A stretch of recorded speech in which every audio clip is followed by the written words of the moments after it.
রঞ্জা কি করছো তুমি? সুটকেস থেকে জিনিসপত্রগুলো নামাতে হবে না? আশ্চর্য। তাছাড়া তোমার পিসি ঠাম্মি বা তোমার দাদু কেউ যদি দেখে যে আমি তাদের বাড়ির ছেলেকে খাটাচ্ছি, তাহলে তো এই রঞ্জাকেই কত কথা শুনতে হবে। তার থেকে কাজ করা বেটার। আজকাল রঞ্জা আমাকে অন্য চোখে দেখতে শুরু করেছে, আমাকে কত ভরসা করে, আর আমি ওকে জানাতেও পারছি না এখানে ফিরে আসার আগে ঠিক কি ঘটেছিল।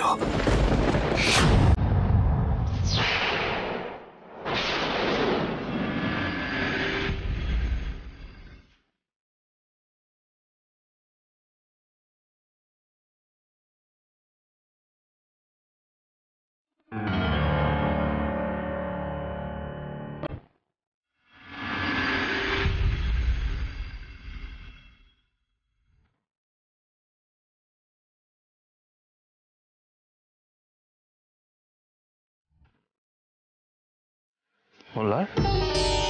হ্যাঁ ভাই, বউয়ের ঘরের সামনে দাঁড়িয়ে আছে যে? পাহাড় দিচ্ছে বুঝি? পারো বটে। আরে রাত তো অনেক হলো, ঘুমোবে না?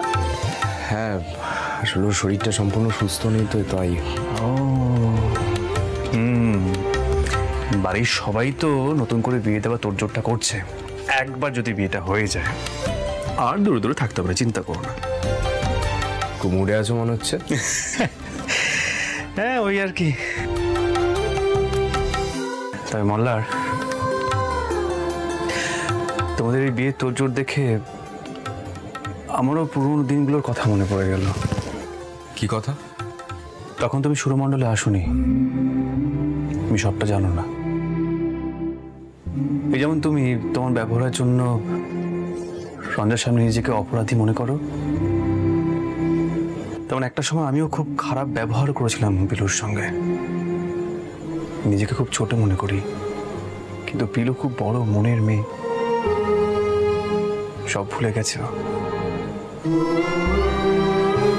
সত্যি আমি ঈশ্বরের কাছে খুব কৃতজ্ঞ, ওর মতন মেয়েকে আমি জীবনে পেয়েছি। মোল্লা আহির, তোমার জীবনের সব কথা তুমি পিলুকে বলো, তাই না?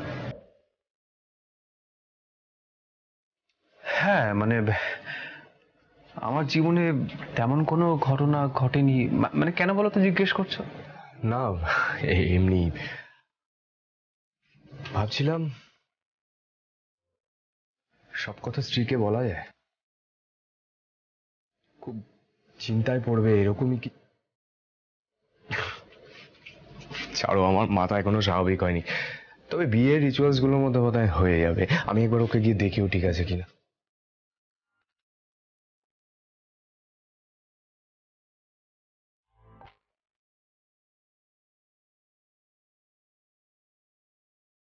কি বলতে চাইলো?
পার্লার?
হয়নি।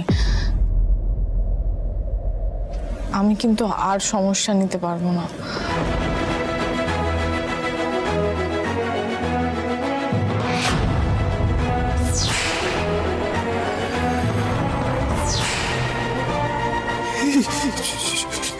ছুরি কেন আমার হাতে?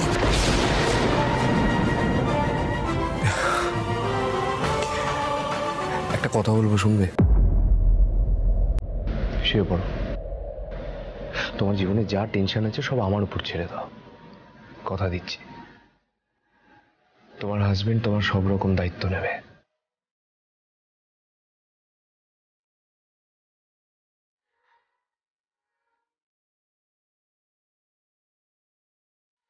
ক্লিয়ার? আর প্যানিক করো না, শুয়ে পড়ো।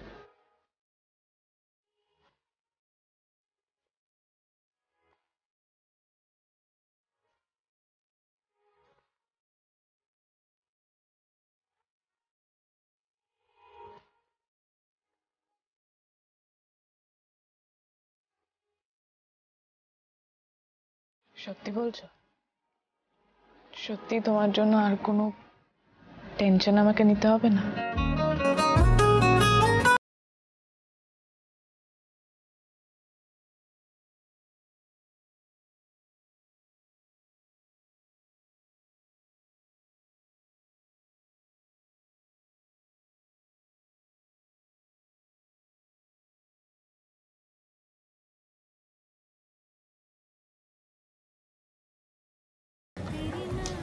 ক্লান্ত তো তুমিও কিছু কম নাও।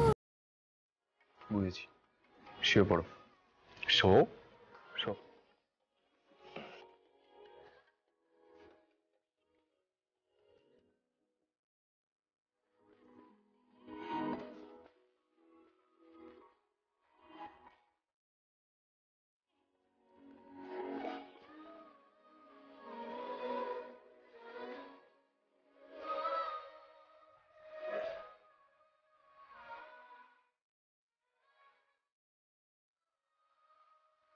এখন এখানে একটু থাকি তোমার পাশে।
তুমি এত রাতে এখানে, তোমার চোখ থেকে জল পড়ছিল কেন?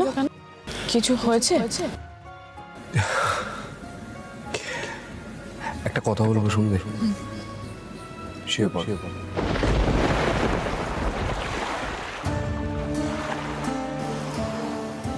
মল্লার কি গতকাল রাতে আমাকে কিছু বলতে চাইছিল, বলতে পারলো না? কেন মনে হচ্ছে যে ও এখনো কোনো দ্বন্দ্বেই আছে? এই যে বলছি রঞ্জা ম্যাডাম, এখানে দাঁড়িয়ে আরাম করে চা খেলে চলবে? যাও তাড়াতাড়ি স্নান টান করে তৈরি হয়ে নাও। আরে বাবা, মল্লিকা দিদি আসবে না, মেহেন্দি পড়াবে তো। আজ আমরা সবাই মিলে খুব হই হুল্লোড় করবো প্ল্যান করেছি। পিলু, তোমার মল্লারটা কি করছে গো? কাণ্ড দেখো, আমি বলছি মেহেন্দির কথা আর উনি কিনা বর ছাড়া কিছুই ভাবতে পারছেন না। মল্লারটা ঘুমোচ্ছে, ঘরে আছে। ডাকবো? না না না, ডাকতে হবে না। আসলে গতকাল রাতে মল্লার আমার ঘরে এসেছিল। জানো তো পিলু, একটু অদ্ভুত ব্যবহার করছিল। আসলে বিন্দিকে তো এখনো অব্দি পাওয়া যায়নি। আমারও না ভেতরে ভেতরে টেনশনটা যাচ্ছে না। মল্লার অবশ্য বললো যে কিছু হয়নি, কিন্তু তাও। রঞ্জা, তুমি শুধু শুধু চিন্তা করছো। আমি বলছি যাও, গিয়ে তৈরি হয়ে নাও, আমাদের কিন্তু আজকে অনেক কাজ পড়ে আছে। আর ওস্তাদজি যে গেল কোথায়, এখনো মিষ্টি আনা হয়নি। ওস্তাদজি মিষ্টি আর আধ ঘন্টার মধ্যে চলে আসছে, তুমি আমাকে তার, বাহ, এদিকে শোনো, তুমি আমাকে তারা মারছো? কোনো তো দিব্যি দায়ী দেখেন চা খাচ্ছে, বড়ক্ষণে বসে বসে ঘুমছে, তুমি আমাকে তারা মারছো? ও বাবা, ঠিক আছে, রেডি হয়ে নিচ্ছি। নিজেরা আনন্দ করবে বলে আমাদেরকে তাড়া দিচ্ছে।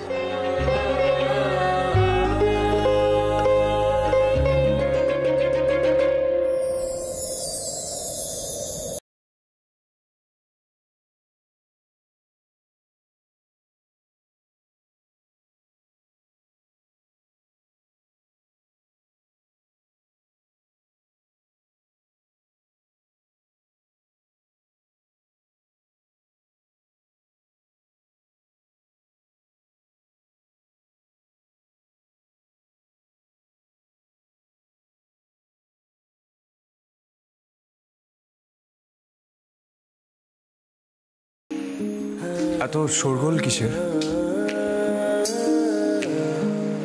বোঝো কাণ্ড। দাদা, রঙেরবাবু দিন। উফ, একেই বলে যার বিয়ে তার হুঁশ নেই, পাড়াপড়শির ঘুম নেই।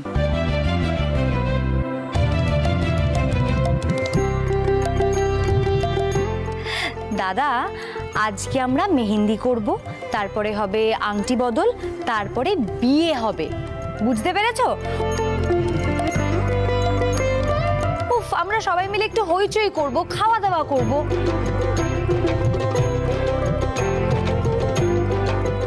মানে মল্লারদার বোধ হয় একটু লজ্জা লজ্জা করছে না, মানে চোখটা তো দেখছি রঞ্জারির দিকে ফিক্সড হয়ে আছে।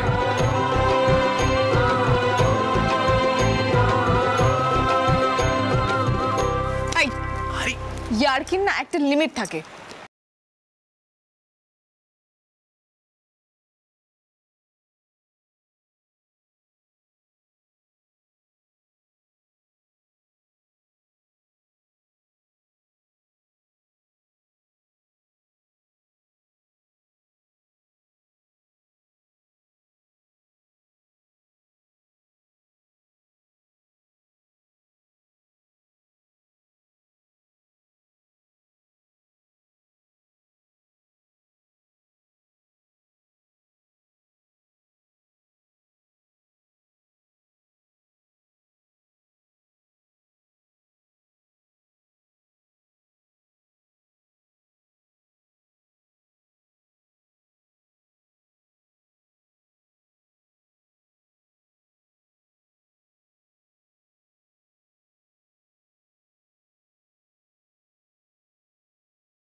রোমান্টিক সিনেমা শুরু হচ্ছে, দেখে না।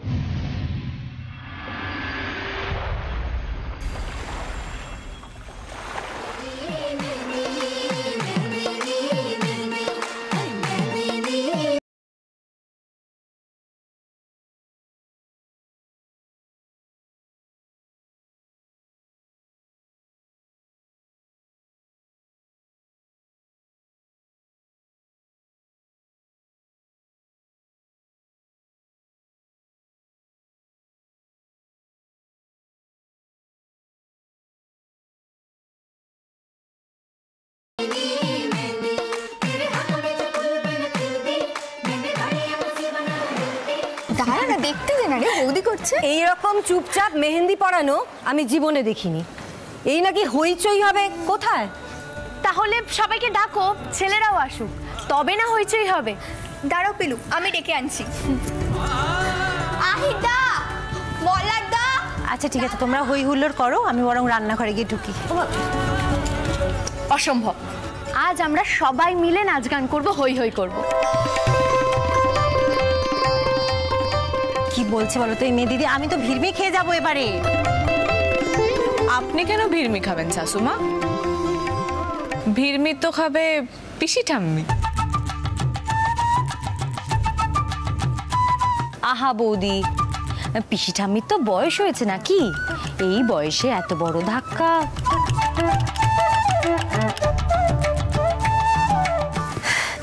দেখেছো দিদি, দেখেছো কি ফাজিল হয়েছে না এই মেয়েগুলো? কান টেনে ছিঁড়ে দেবো এবার একেবারে।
আজ এই আনন্দের মুহূর্তটাকে সত্যি একটা ভালো কাজ করে বরাবরের মতো ধরে রাখতে চাই আমি।